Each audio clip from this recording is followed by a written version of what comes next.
Hello everyone, welcome to Adamya Academy YouTube channel. So now today we will be discussing about the previous year questions which have come in jurisprudence in UGC NET examination. So without wasting our time, let's start. Imperative theory of law was propounded by options are Pound, Kelsen, Austin, Salmon. Imperative theory or positive school of law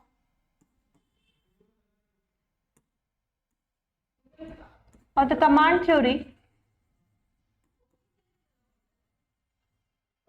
or law as it is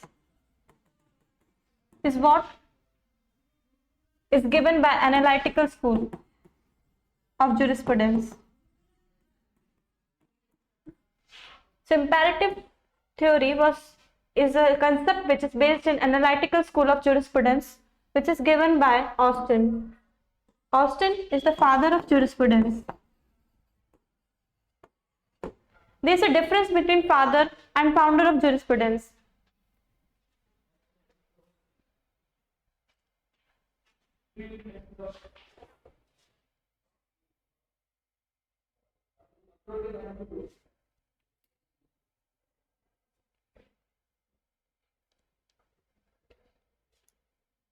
There's a difference between father and founder of jurisprudence. Father is the person who first introduces us to the subject.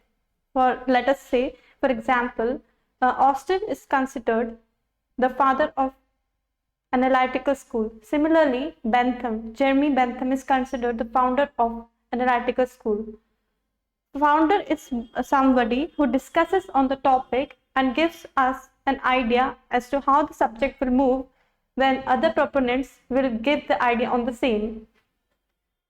So, Salmon is also of analytical school. Pound does not belong to analytical school, hence is not related to imperative theory. Kelsen belongs to analytical school, but is not directly associated with imperative theory. So the answer is Austin. Which of the following is considered as judicial contribution to social change? Deterrent, preventive, reformative, retributive. So first let us understand what is deterrent theory.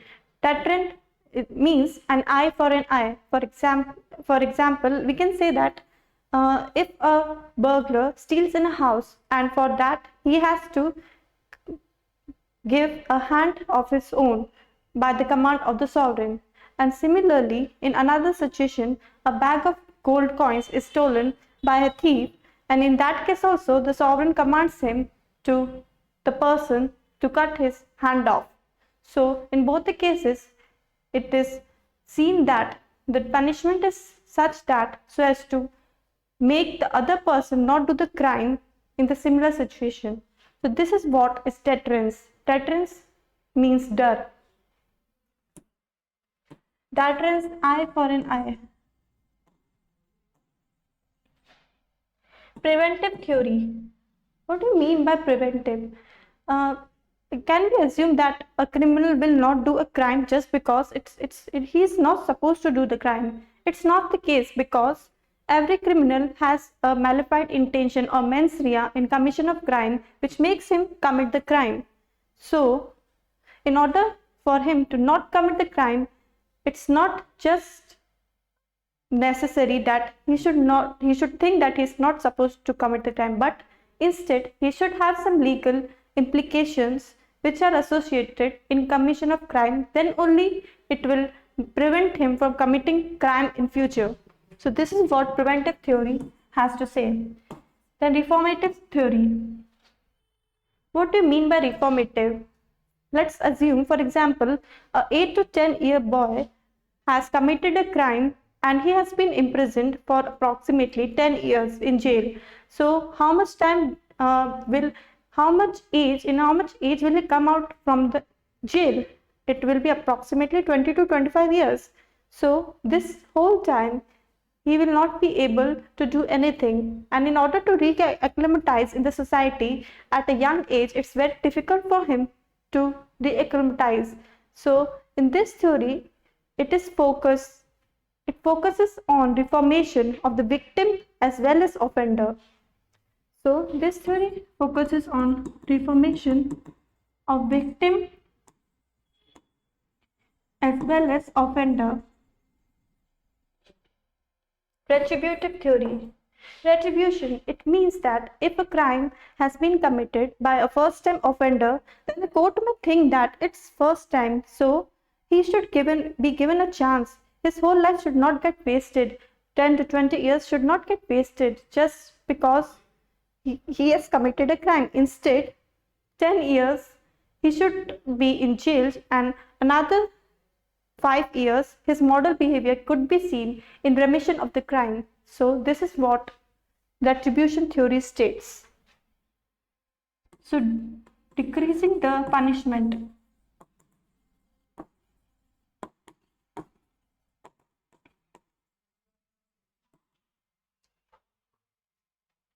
To contribute judicial contribution to social change. So in India, what do you think? Which theory do we follow? Is it retributive theory? Is it reformative theory? Is it deterrent theory? Which theory do we follow? Or is it preventive? Of course, it's reformative, because in India we focus on the reformation or the re-acclimatization of the individual who has committed the crime. Similarly, we also focus on the re-acclimatization of victim in the society. So the answer to this is reformative. Right-duty correlations is propounded by Austin, Fuller, Hofield, Cardozo. So this we have to learn that right-duty correlation is propounded by Hofield.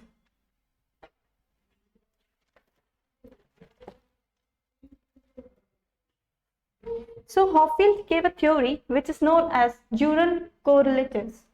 Theory name is jural correlatives. If one person has some right, the other person will have duty. If a person has duty towards him, if a person has immunity, then what will be the other person having? Then he will be not having any right against him. Similarly, if a person has power against another person, then the person to whom he is exercising power will have disability.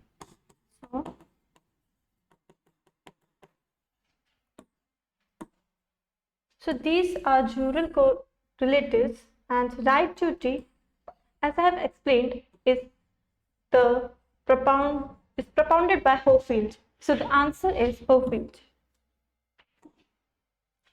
The jurist who gave more predominance to the rule of law than joint administrative laws. So here the key word is rule of law. Whenever rule of law word comes, which propounder comes in your mind?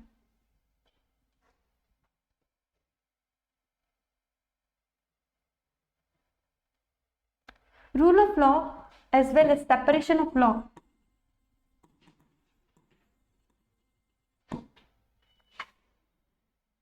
There is one person who is considered, who is mentioned both in administrative law as well as constitution law.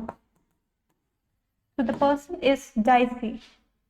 So which jurist gave more predominance to the rule of law and separation of law is Dicey.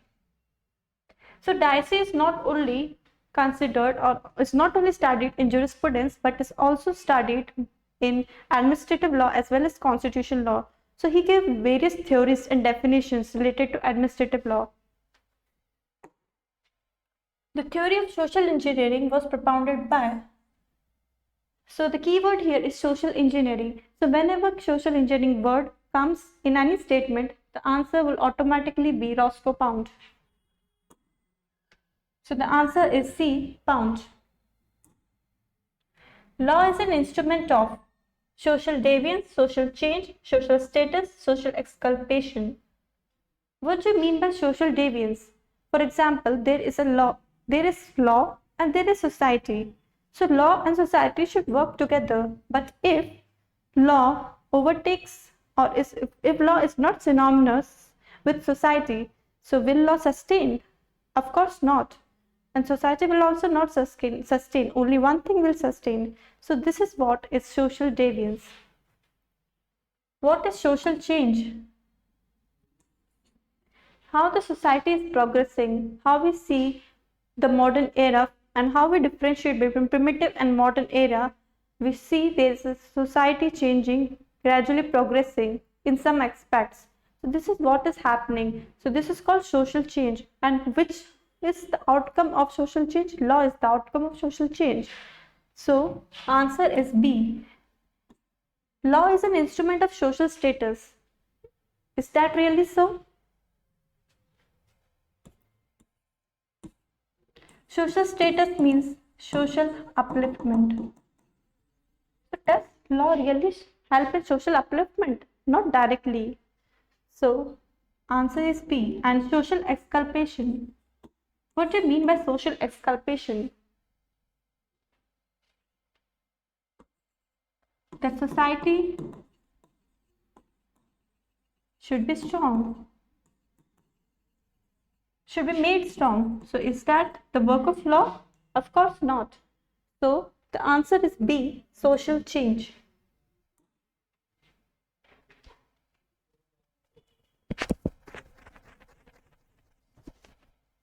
Now according to Savigny, law is the product of Volksgeist, national spirit or genius of people, custom or tradition, only A and B.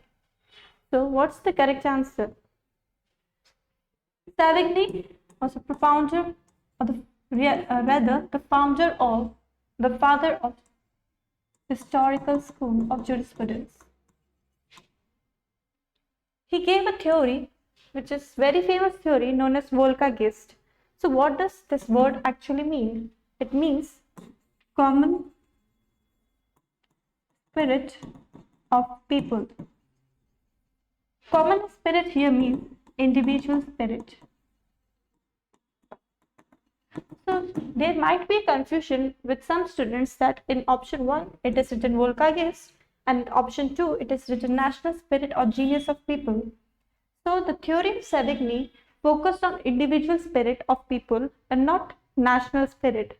So the correct answer is A, and custom or tradition. So Savigny did not talk about custom or tradition in this respect.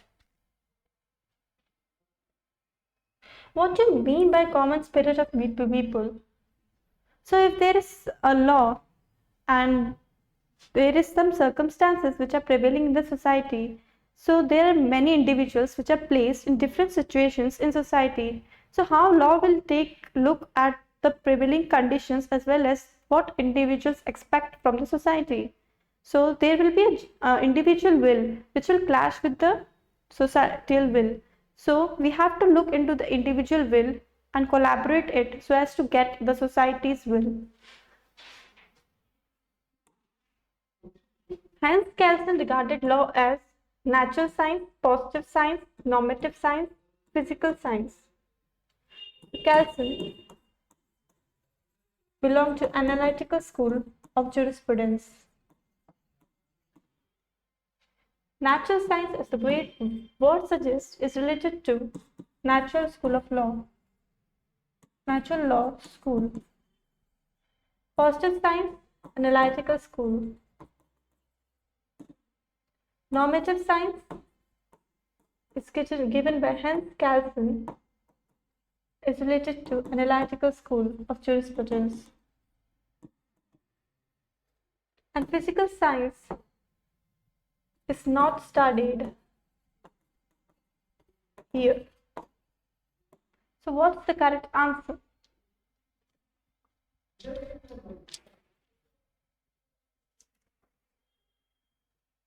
The correct answer is normative science. What do you mean by norms? Norms are some basic guidelines or basic structure on which the law is made or the society is founded. For example, let us take Constitution. The Constitution of India is the basic norm by which other norms are derived or by which other laws come into force. So this is what hence Kelsen regarded law as normative science. And why do we need norms? We need norms so that there are no abrupt laws. We can make some non-stupid laws so as to govern our society in a better and efficient way. Constitution is both matter of fact and matter of law. Who is the author of it? A.V. Dicey, Austin, Salmond, and Kelsen. Both matter of fact and matter of law.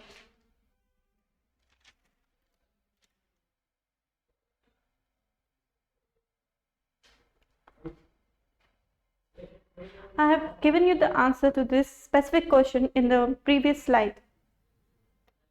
You had heard the name A.V. Dicey. He is related to, he's also studied, I told you he's also studied in administrative as well as constitutional law. So the answer is A.V. Dicey. And A.V. Dicey here is studying the application of law. So whenever there is something related to administrative law or as well as constitutional law, then the answer will be A.V. Dicey. Right to divorce is right in stricto sensu, liberty, power, privilege. So when is right to divorce given to an individual?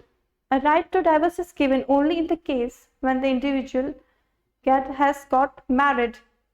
It means he has the right to marriage, and in the due course of time he feels that he should not sustain marriage, then he has the right to divorce. So is it the right in stricto sensu?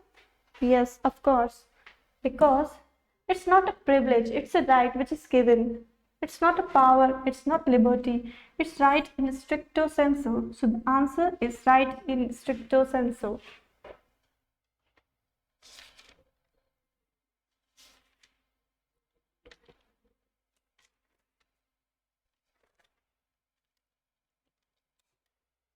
Now let us move to the next question.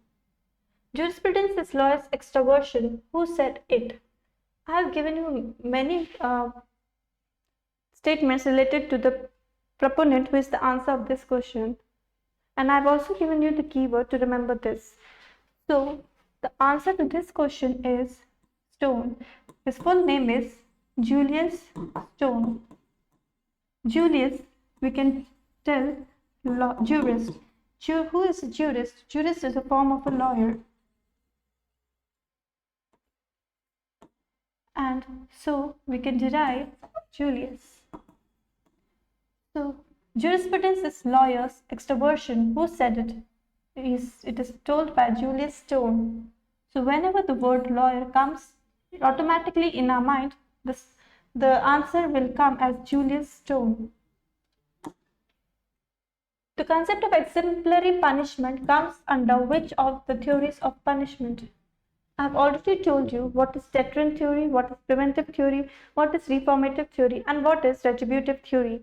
So an eye for an eye is an example of exemplary punishment. So the answer will be, of course, deterrent theory. Law is no doubt a remedy for greater evils, yet it brings evil of its own. This was said by whom? Do you know? We have studied Salmond. Salmond is a proponent which is there in analytical school of jurisprudence. He gave a theory known as rule of action.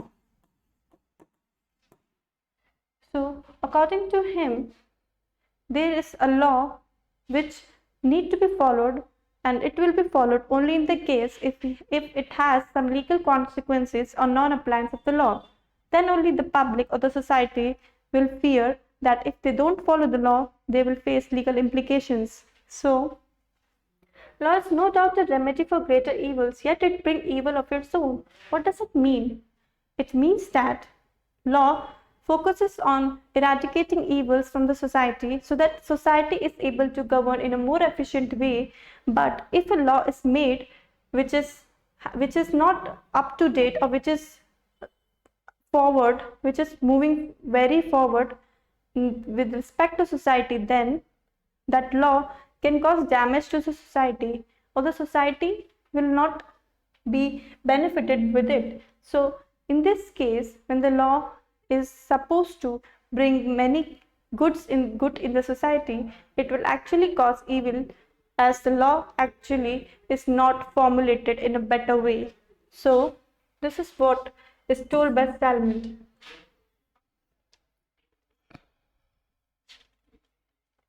So in this case, it may happen that law is there to solve problems, but in fact, it has actually created problems. So this can be also case in some laws.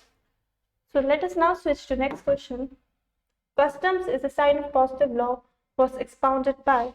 So do you remember I have told you what are the views of analytical school as well as historical school related to customs? So analytical schools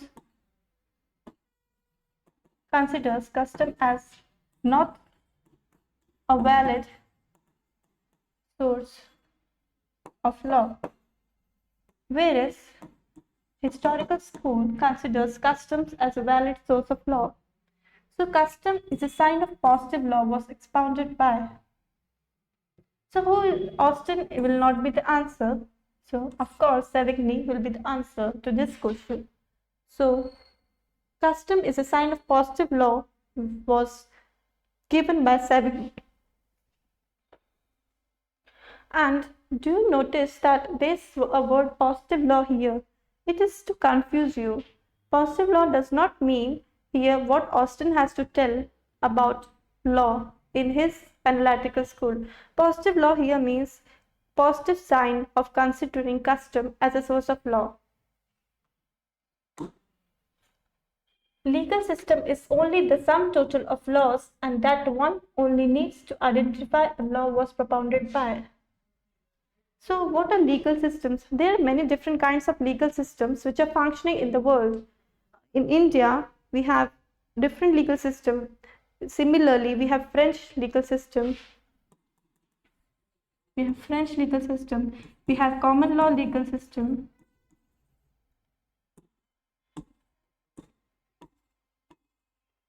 Similarly, we have civil law legal system.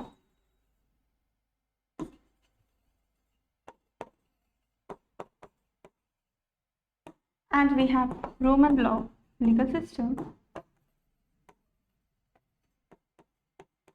etc. So,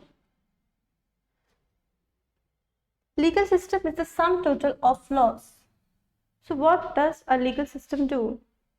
A legal system governs the society. It is the sum total of all the laws which a country or the citizens in the country follows. So, this theory was propounded by Salmon.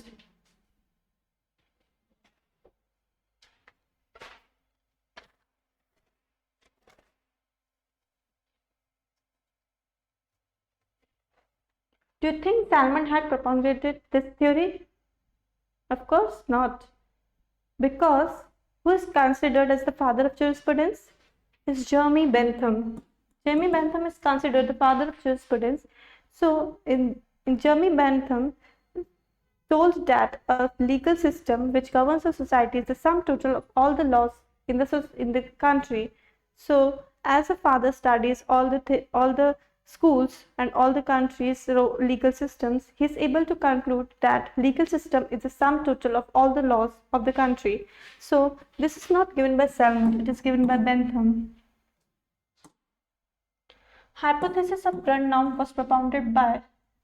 What is the meaning of Grund norm? Grund norm is the basic norm which I have told you that it is a basic rule on which other laws are founded. In India, we can consider the Constitution of India as the Grund norm. So, hypothesis of Grund norm was propounded by who? He was propounded by Kelsen. This we have to learn. When we will be discussing more about analytical school and proponents in detail, we will be discussing about the theories of Galson, which include the pure theory of law as well as the Grundam theory as well as pure science of law. Who among the following is related to historical school of jurisprudence? Salmond, Bentham, Rawls, Henry Maine. So Salmond is of analytical school. Bentham is also of analytical school. Rawls is of sociological school. And Henry Maine is of historical school. So the answer is D.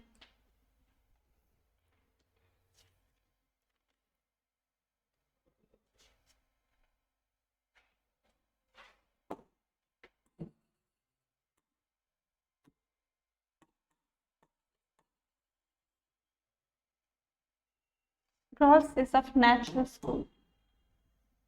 Hugo Grotius is the father of which school of jurisprudence? Realistic school, analytical school, historical school, philosophical school. Hugo Grotius is the father of philosophical school. This I have told you when we have studied about various proponents and various schools. So the father of different schools are the most important, which we have to learn on tips.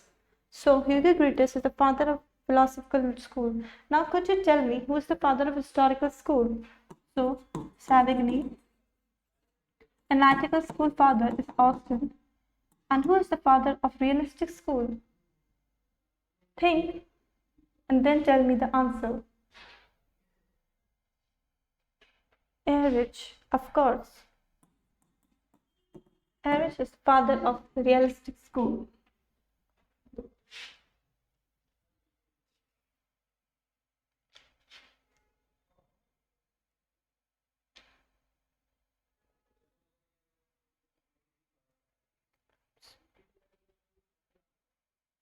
Erich is the father of history. Is he the father of realistic school? We have studied one more school before realistic school. So what was that school? It was natural school. So natural school father is Erich. So who's the father of realistic school? O.W. Holmes is the father of realistic school, which we have studied in the last of all the schools. The task of social engineering is to build an as efficient structure of the society as possible with minimum friction and waste, is said by. So this is to confuse you. This long statement has been given to confuse. There is only one keyword which gives the answer. So the keyword is social engineering and the answer is Savigny. Precedent is the source of law in which legal system? So options are common law system, international law, civil law system, all of the above systems. So you might think that precedents are considered source of law in international law as well as civil law as well as common law, but actually more importantly or more focusedly, the precedents are considered as source of law in common law system from which we have taken precedents. So the answer is A, common law system.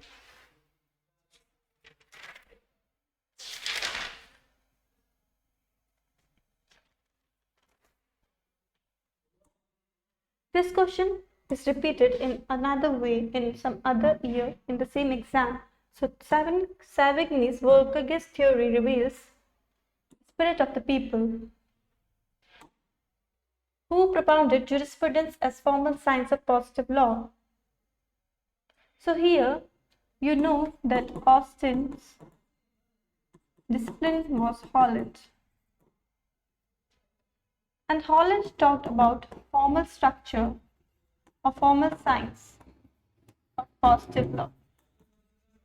So there is a difference between Holland and Austin in their views on the analytical school of jurisprudence. Austin is considered the father of jurisprudence, analytical school of jurisprudence, and he gave the theory command of the sovereign, whereas Holland elaborated this theory and said that jurisprudence is not just command of the sovereign, but it is a formal science of positive law. So, what do you mean by formal science? Formal science means there should be a structure of the government in which there is one sovereign as well as there are parties who have to obey the decision. It means that if the commands of the sovereign are not is not appropriate, or if the society thinks that the sovereign has not given a decision which they should follow, so they should have the structure as to know how why this law has been made and why the sovereign is behaving in this way. It is of course on the sovereign to pay heed to the voice of the citizens of the society or not, but citizens should have a right, so should know how the law process or how the making of the law has been done by the sovereign. So this is what Holland has to tell about in his theory in analytical school of jurisprudence. And why it is a science? Because it studies about the various relationships, about various outcomes which are there when law and society intermingle with each other. Who propounded the utilitarian theory?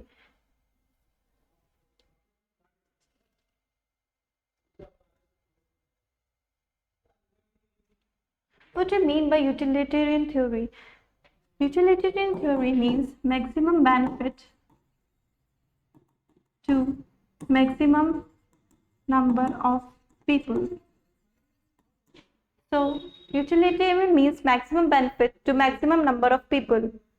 So, if we can, I can explain you with an example. For example, let us assume that there is a trolley and it has some wheels on which it is moving.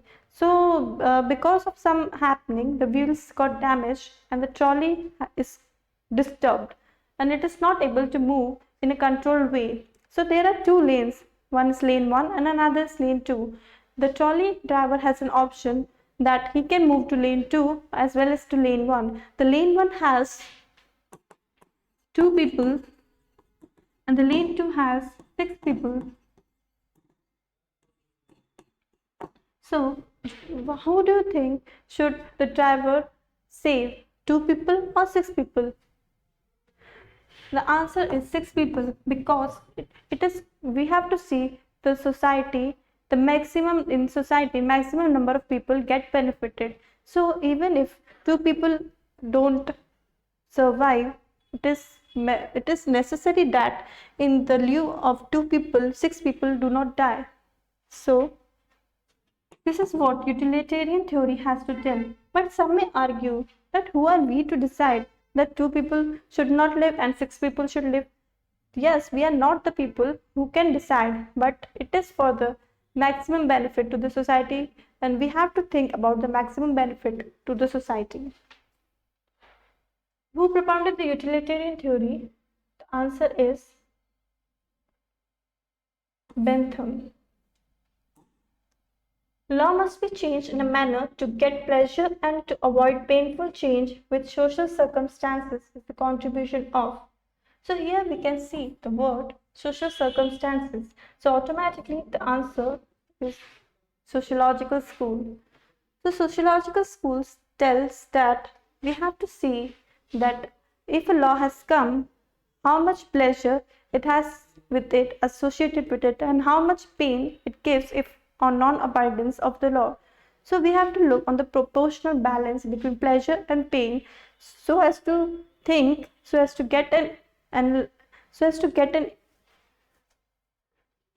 conclusion as to why the law and how the law is beneficial for our society. Limits of jurisprudence defined is written by. When I was teaching you the books of jurisprudence related when Austin was the founder of an analytical school of jurisprudence, we have studied Bentham, we have studied different proponents of different schools. So I have given you a particular list of the various authors. So Limits of Jurisprudence was a book written by Bentham. According to which school, the purpose of jurisprudence is to analyze and dissect the law as it exists today. So here the word is as it exists today. So the options are analytical, historical, sociological, or philosophical. So analytical school, what does analytical school tells? It tells that we don't have any authority as to think why the law has come into picture, what are the consequences, how can the law be better, but instead we have to think that the law is in our front of us and we have to follow the law as it is. So it is written in an analytical school of jurisprudence. The source of law has been divided into two classes. They are, when I was teaching you sources, the first table which I had made on the flow chart was that it has divided law into two sources, formal source as well as material source, which had been further subdivided into national, international sources, customs, treaties, agreements, uh, different precedents, etc. So, the source of law has been divided into two classes, and the answer is formal source and material source. According to whose theory, law is not universal in its nature like language.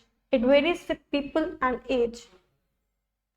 Who told that law is not universal?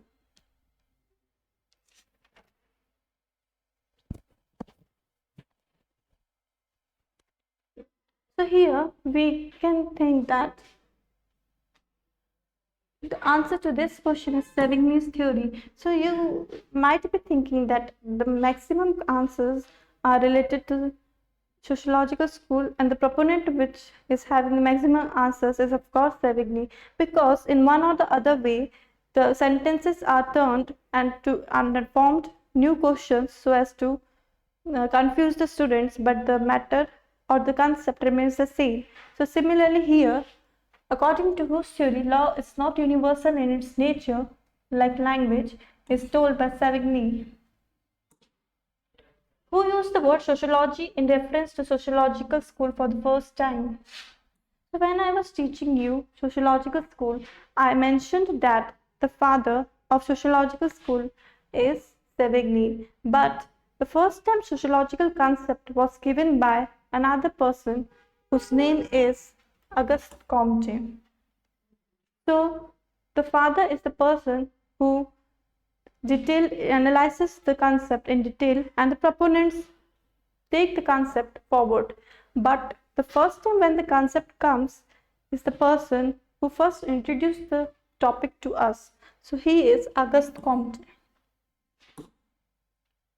Sovereignty must be determinate. It is essential, indivisible, and is unlimited. Who conceived this about sovereignty? So whenever the word sovereignty comes, automatically in your mind, author or a proponent will come, whose name is Austin. Which of the following avoids any dogmatic formulation and only concentrates on judicial decisions? So, who only concentrates on judicial decisions? Of course, judicial decisions will be taken into account in realistic school of jurisprudence, which we have studied. So, the answer is realistic school. Jus civil, jus gentium, and jus natural are found in which legal system? So, how did Romans? There was Roman Empire. It consisted of jus civil and jus gentium.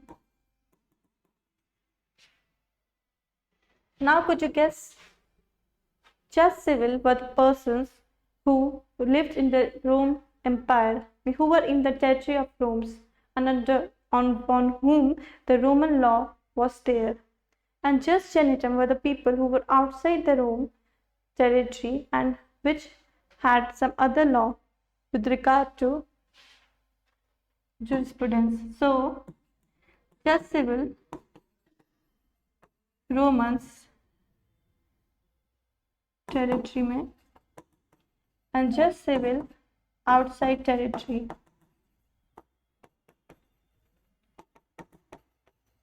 So when the Romans were guided by just civil law, it meant that they had to suffer less punishment compared to just genitum. So this is how Roman society was bifurcated. So just civil, just genitum, and just natural are found in which legal system? So the answer is Roman legal system. Who among the following has defined jurisprudence as knowledge of all things divine and human, the science of right and wrong? So here I have not written an option. Another option is, so who among the following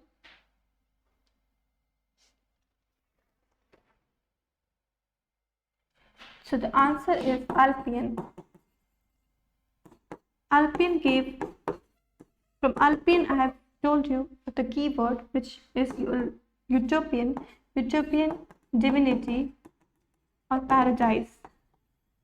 So automatically when the word divine and human comes, the answer will be Alpian.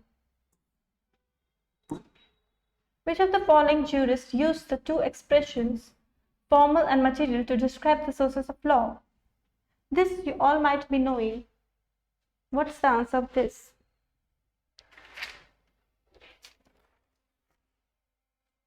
Of course, Holland. I have told you that we have divided sources of law into formal and material sources. So this division of sources of law was given by a proponent named Holland, who differentiated jurisprudence into expositorial and censorial. So when we have started studying jurisprudence, the first proponent which we had studied was Bentham, who was of analytical school. So there I had mentioned that he divided the sources of law into expositorial as well as censorial. So what does expositorial mean? Expositorial means how law is now, and censorial means how law is supposed to be. So the answer to this is Bentham.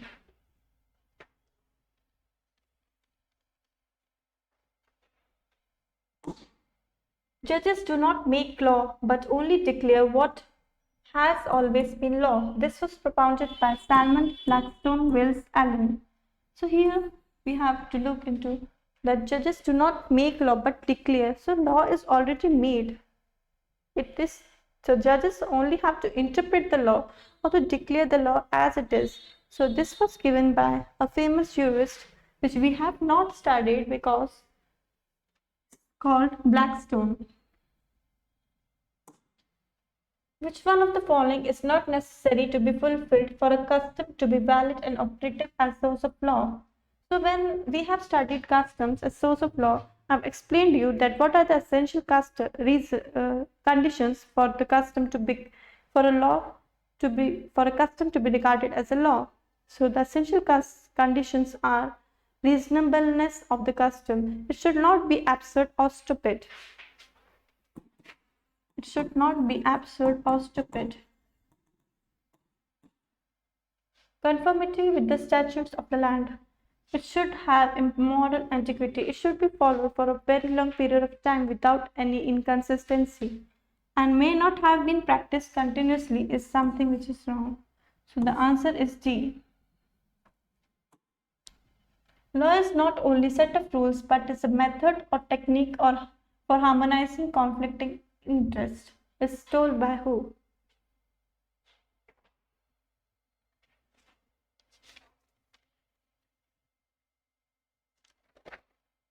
So this also we have studied many times. We have studied concept of social engineering.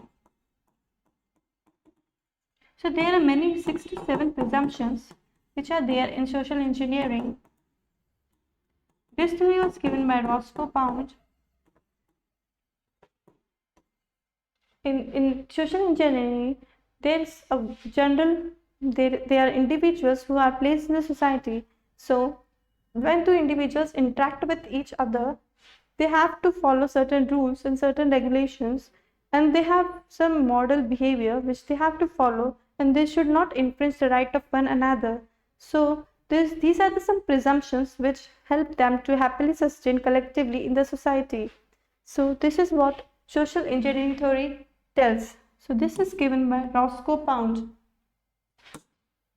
According to Austin, the positive law has which of these attributes in order? So this command of the sovereign backed by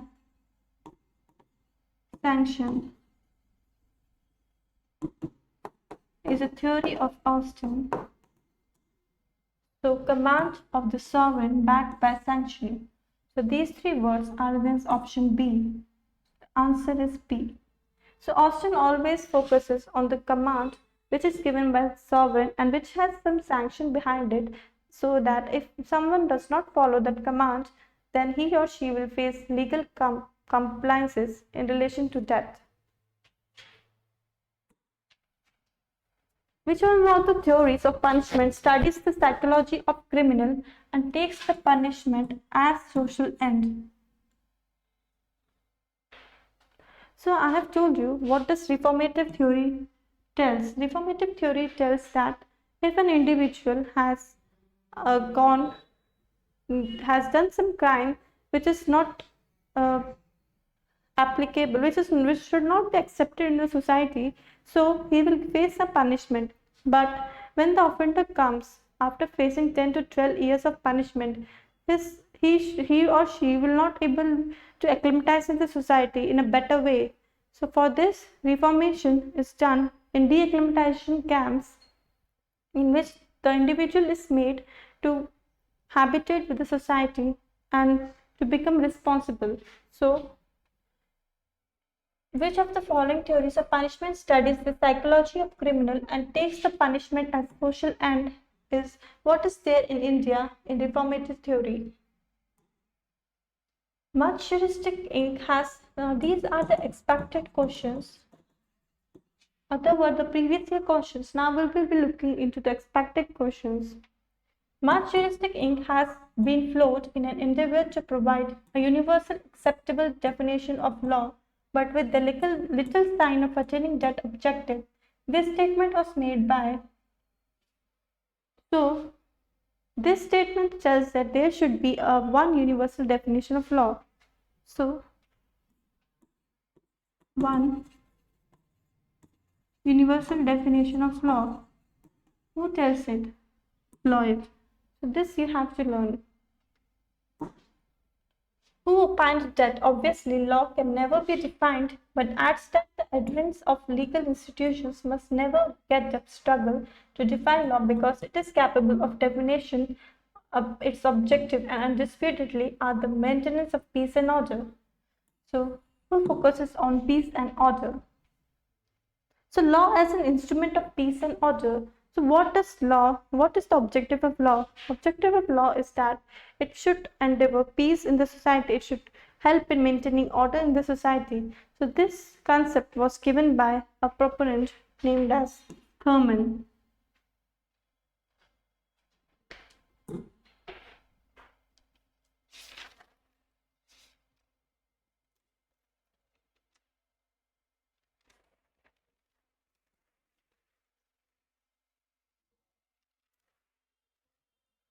So, who defined the law as general rule of external human action enforced by sovereign political authority? So, when we will be learning in detail about the various proponents of analytical school, I will be telling that Salmond has given various theories, among which the one theory is this.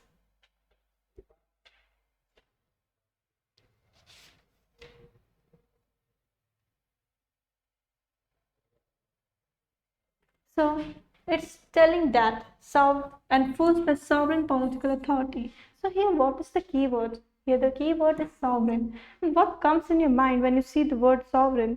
Of course, Austin or the disciple of Austin Holland. So in this case, there is no option of Austin, and this theory has been actually given by Holland only. So the answer to this question is Holland. So this theory tells that when we are in home, we don't need laws for a personal personal things. We need law only if we step out in the society, we interact with the individuals. So how do we have to interact? What makes our life, what keeps our rights safe, and what are the duties of us towards other individuals is what Holland has studied. Law is the body of principles recognized and applied by the state in the administration of justice. This definition was given by, here we can see the word principles. So what comes in your mind when you see the word principles?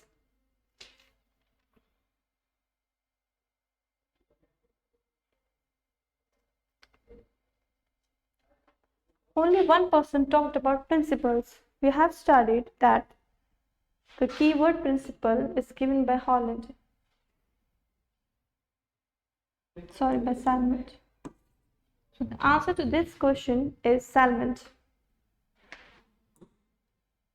To a point, the word law has come down to us in close association with two notions, the notion of order and the notion of force.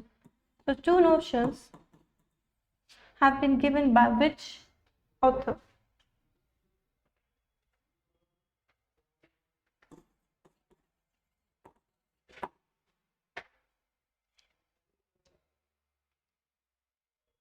The answer is Maine.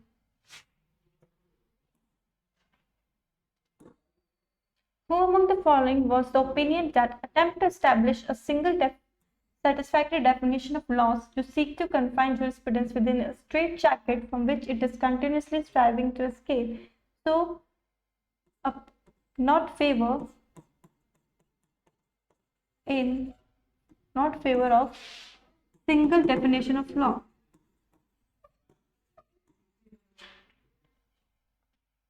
So who was not in favor of single definition?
Now,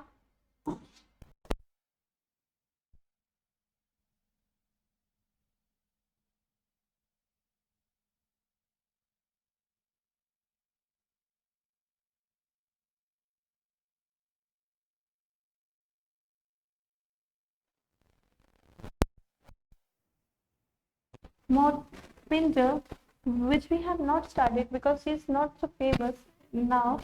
So Pinder has been a proponent who belongs to which school?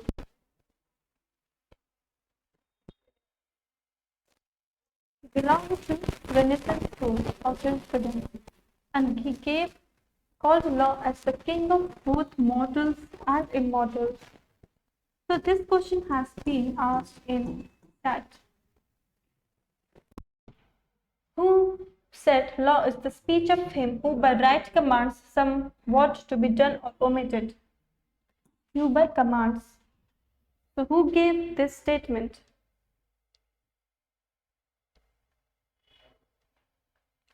So Hobbes. Hobbes also belonged to the natural school of jurisprudence. There are various stages which I have told in the previous two questions, which are ancient, medieval, Renaissance, and modern. Hobbes belonged to the modern stage of jurisprudence. So he focused on what are the commands and what are the omissions. So the answer to this question is Hobbes, who defined law as the sum total of the conditions under which personal wishes of one man can be combined with the personal wishes of another man in accordance with the general law of freedom.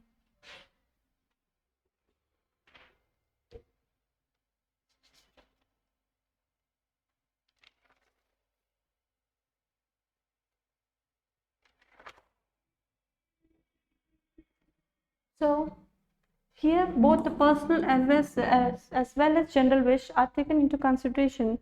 So have you heard about the one famous proponent, Immanuel Kant, which we have studied in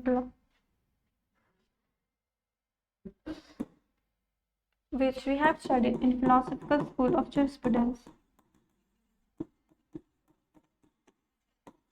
So Immanuel Kant was a person who believed in both individual will and general will. So the answer to this question is Kant.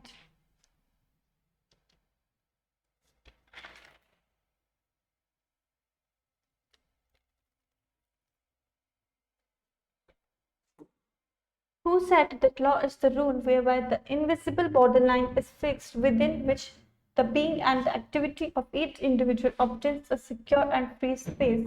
So the keyword here is invisible borderline, which is given by Savigny.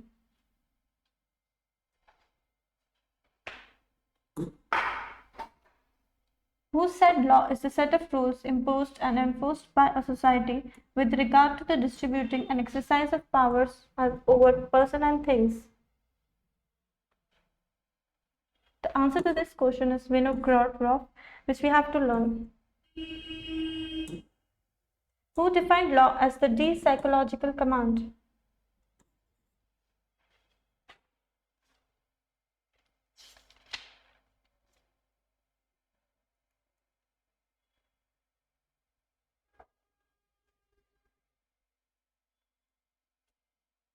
The answer to this question is Kelsen. Kelsen belonged to the analytical school of jurisprudence, which stated that the command of the sovereign is supreme. So, if we see that what does de-psychological command means, whatever the sovereign commands to the citizens, they have to follow exactly in the same manner which they have commanded. But this does not give the citizens the chance to think that whether the law is fine in accordance to the society or not. So, according to Kelsen, he believed that the law should have de-psychological command of people as well, so that they are able to think about the implications of law in future. So this is all what we have studied today. From the next class onwards, we will continue the questions. We will be doing approximately 40 questions more on this topic, and then we will proceed further. So till then, bye.